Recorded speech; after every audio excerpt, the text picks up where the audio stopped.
we ma be akwa ba ya ba nzima to the TV azo ade makaku ya be let in Ghana la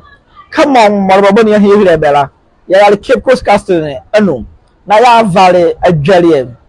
mo fa ne tum vure kaku aka monumwa anwo ye ehire ye ndane buare yi wure ne yi eziare wo Cape Coast Castle ekeze na ndodo ni ala leka ko no hare ne mo yamma nzema today ya hele be de bia le konde nu wani yemu ebu elati ya dede ni aya nwunuwa tumvure kaku aka ma otozo ko ba hire wanzama ya be ne yarea osane the bond of 1844 mo imo o hare ka on sign bi elati ala from morale Africa marinu na ba ye slave trade be wele mo de ke be kola be mo de ke na ele zu ko vutuke we azara mazo e sheti be ba mo ke be ha be mo babonuwa na Isabel ye vutuke mo ba ho mo ti ane be ko azuazua azo be ko le be vutuke mo na o gare ke o de ke baba be ko nzandema nu na be nzandema kodi kore anake be ko di esi na be di be muzu nkunim na be fa be vutuke vutuke mo ba ko na nzandema ane be ho yese kpakpare o sanke ane be ho zo na be ha be mo babonuwa e sheti alfa wa yale ba mo modereke da ba fa nzema oni ezuezu mo hara babonuwa na ba ye kuku na ba ho ba tia nzande na the sign bond bi o fe the bond of 1844 tu reke kwa ka mo tozo ko ba ba vla de ke ora na adrance na no be sign na ho le be ke nzande ne nvande nzande na nzema le meruko muti ongama be nge ho be nge she omediema nzande ma be nge ga muti agba the bond of 1844 ne ya sign e sheti ara from value tu reke kwa ka anwoya na the vare many wanzama mo be jina be han wo dwoke entantane na dwoke mo be han be vare onwora bi areke opepe dire okumani na eza slavery trade mo be penu ara is not about han otaye e sheti be gareki na ba azu almeni ke ba be she be va be ra an ba be she be yare en na yedunre jake ye bia de won abakwasem en ye ho wo me ke ba abakwasem na leba ope mo akwa ba oh yeah brother apo me ya da yankopon ase e de makaku na nyane kase okay mpocho bo usin me we're from Samuel Parker Mr. Parker Ekem all right Mr. Ekem yeah ene ye yaila Mr. Ekem ye po chowo otumfu kakuaka anake tumvu kakuaka no ho abakwasem kakra ne yepede yati figwai nti de nda ya ba yese no abakwasem de enyim wona nkyere ho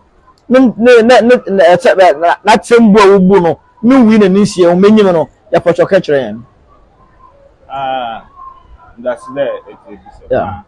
amini mo kwaka na asemi ni abakwasem in there yeah oh yeah during the pre-colonial times abofun pede we abolish slave trade yeah na wo pede wo dey export wo pede wo for hen gold na na ko na wo pe assets wo pede wonye ntinefum yeah nti oya abofun wo kode wonye ahemfun won bom yeah na won bezi wo do yeah na won tum won mhihye mbram ma won na won tum won ntina na won zigwa yeah na oye fanfo gati okay winiba mankasimu hen yeah oye fancy confederacy yeah obogu oya asantefon ope direct access and ope de okonka de wonya direct access obutum wonye abofun wene winezi gba yeah nti ma fantefon oba abofun odo ka eche won de won bon barmo won obehye ope de wo hye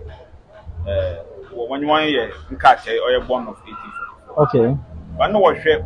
de ope coastal ni nya mo tu control oye from infantry coast ya wotu wonya one gold na slaves na in the minya no ope control but oye we here enzema so account yeah na oye na kukwaka osna no also on here na ma abofun wo twa called there je on ba kan ma de ne ye kase mo tum gozi na wo pede wozi ma kre yeah nti oye kukwaka no so so nti so ma bofun ko wode ewa wode akutwa kushutunu do ama we wa kekos na mpo na bibia oye ehina ye wa hade se enye abofun ye adwena otu wa den boya we use go so nam da ma adun tina okere wode ye oye no kukwaka na oma bofa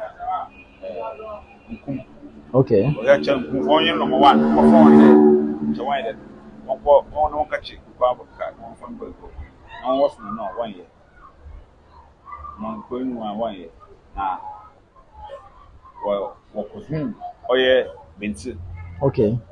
na binti fofo wonya asafu ka wo bo ma wo ko ma won so ko ko fun bia wo a won so wo spy ma oye abofo no yeah no tumo ene wache na kukwaka when back to podcast when ben so am the within asam yeah what's one boy na no but say what's there we be send asama no eden onka yeah na we then when you to fear okay no win so when ma 24 yeah all right I mean the mama mobility like the man e boy tofa ha ehire oya robore ke ye ba han nzema no mediem de ki mu ara yede na yede pare kamo ye die man ele kan be fare be yare na be bisari jo ke ya ndende e sheti be buare fore ndene be duri fiade na wo fiade ne owure be fare be mara busu bi be ma be ziere mochi semunu yemunyo yede abakwasem ye va tumvure kaku aka mo tozo ko ke angba be ne yalu guaya Orozo, the Buari and then Uguaya, Orozo, Uguaya, Orozo. Number 1, the okay. Compliment never man what attendala. Ye fully table Van de Marinu, where you fully to Philip here. Osana can be one more Laban business here, busy, or table Besson. Say, I smelling now I put a Kakwaka with your Kawadi. Now I put the day muya and I say hi. Yafala Vunina Shemuala. On the Ukrainian Shemwala, every Cape Coast, Castonian, in the area. Adia Makaku,